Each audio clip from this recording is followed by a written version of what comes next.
Hello friends, welcome to my channel reuse dessert delight. আজ 25শে December. Merry Christmas সবাইকে।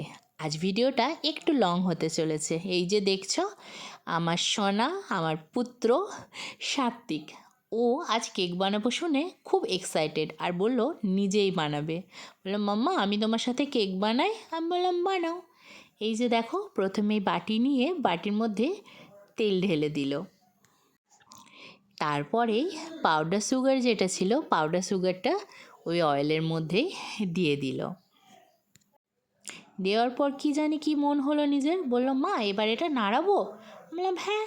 সঙ্গে সঙ্গেই ও নাড়াতে শুরু করলো। আমি ওকে হেল্প করেছি অবশ্যই, ও একা বানায়নি।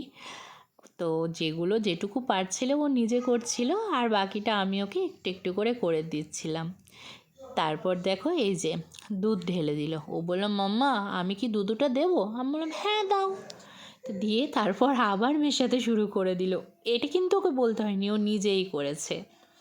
তারপরে আমি ওকে দেখিয়ে দিচ্ছি একে একে যে এটা দাও এটা দাও, আরও সেই রকমভাবেই দিচ্ছে। এই যে এরপর ভ্যানিলা এসেন্স দিল একটু। তারপর ও ভাবলো আর হয়তো দিতে হবে, তাই একটু ওয়েট করে আবার একসাথে মেশাতে শুরু করে দিল। এরপর একটু ময়দা নিয়ে ময়দাটা চালনির মধ্যে দিল। ময়দাটা ও চালনিতে দিয়ে চালতে যাবে, আর সেই সময় আমি ওকে একটু ওয়েট করিয়ে গুঁড়ো দুধের বাটিটা ওর হাতে ধরিয়ে দিলাম, আর সেটাও ও ময়দার সাথে চালনিতে দিয়ে দিল। তারপর একটা চামচে করে যতটা পরিমাণে বেকিং পাউডার এবং বেকিং সোডা লাগবে আমি ওকে হাতে একটু একটু করে দিলাম, আর ওটা এর মধ্যে দিয়ে দিল। আর তারপর নিজে একটু চালারও চেষ্টা করলো, দেখো সবাই। তো যদিও পারেনি, আমি চেলে দিলাম। শেষটা বললো মাম্মা আমি করি। আমি বললাম করো। তো নিয়ে ও চাললো। তারপর আবার খেলা শুরু। তো আমি ওকে বললাম বাটি সরিয়ে দিতে, ও বাটি সরিয়ে দিল। আবার আগের মিশ্রণের বাটিটা দেওয়ার সাথে সাথেই আবারও মেশাতে শুরু করে দিল। তারপর আমি বললাম একটু একটু করে ময়দা মেশাতেই, দেখো চামচ নিয়ে একটু একটু করে ময়দা মেশাচ্ছে আর মেশানোর চেষ্টা করছে। তারপর আমি মিশিয়ে দিই। তারপর শেষে সেই এক কথা মাম্মা আমি করি একটু। বললাম ঠিক আছে করো। তো এবার তো ফ্রুটস দেওয়ার পালা। তো চামচে করে ও দিতে পারছিল না। আমি ওকে আরেকটা বাটি দিয়ে বললাম কিছুটা ড্রাই ফ্রুটস তুলে রাখতে, আর তারপর ওটা পুরোটা মিশিয়ে দিতে। ও একটু তুলে রেখে পুরোটা আবার মিশিয়ে দিল ওই বাটির মধ্যে। তারপরে দেখো আবারও মেশানোর চেষ্টা করলো, কিন্তু ও পারেনি। বারবার বলছিল মা এটা বড্ড বড়, আমি পারছি না। তো তারপর ওকে একটা চামচে দারচিনি গুঁড়ো দিয়ে দিলাম, সেটাও ও দিয়ে দিল ওর মধ্যে। এই যে মেশানোর চেষ্টা করছে, কিন্তু ঠিকঠাক মতন হচ্ছে না, তাই আমি আবার মিশিয়ে দিলাম।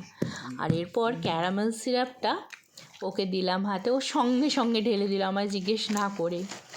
আমি বললাম এবার আবার মেশাতে হবে সোনা। তো আবার মেশানোর চেষ্টা করলো, না পারাতে আবার আমায় বলল মাম্মা এটা বড্ড বড়। আর এই যে এই দেখো ড্রাই ফ্রুটস একটা মুখে ভরে খেতে শুরু করে দিয়েছে।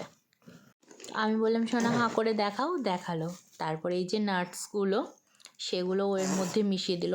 ওর হাতে দেওয়া মাত্রই ও বাটির মধ্যে ঢেলে দিয়েছিল। আর এই যে মিশিয়ে দিলাম আমি। তারপর শেষে 1 চামচ ভিনিগার দিয়ে দিলাম, আর সেটাও মেশানোর চেষ্টা করলো।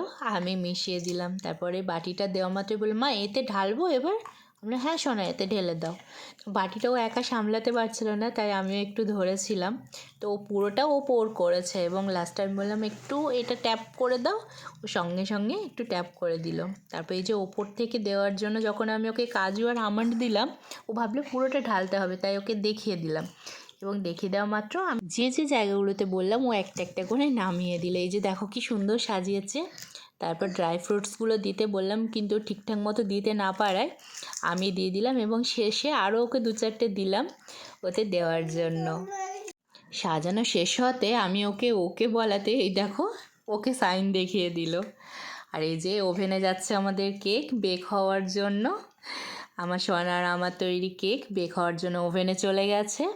তো ফাইনাল না, আমি ছবি তুলতে ভুলে গেছি, তো ভিডিও করতেও ভুলে গেছি। তাও যেটুকু ছবি নিয়েছিলাম সেটাই তোমাদের সাথে শেয়ার করলাম। ছবিটা খুব একটা ভালো ওঠেনি, তখন আমি খেয়ালও করিনি, কিন্তু দেখো কি সুন্দর হয়েছে ভিতরটা।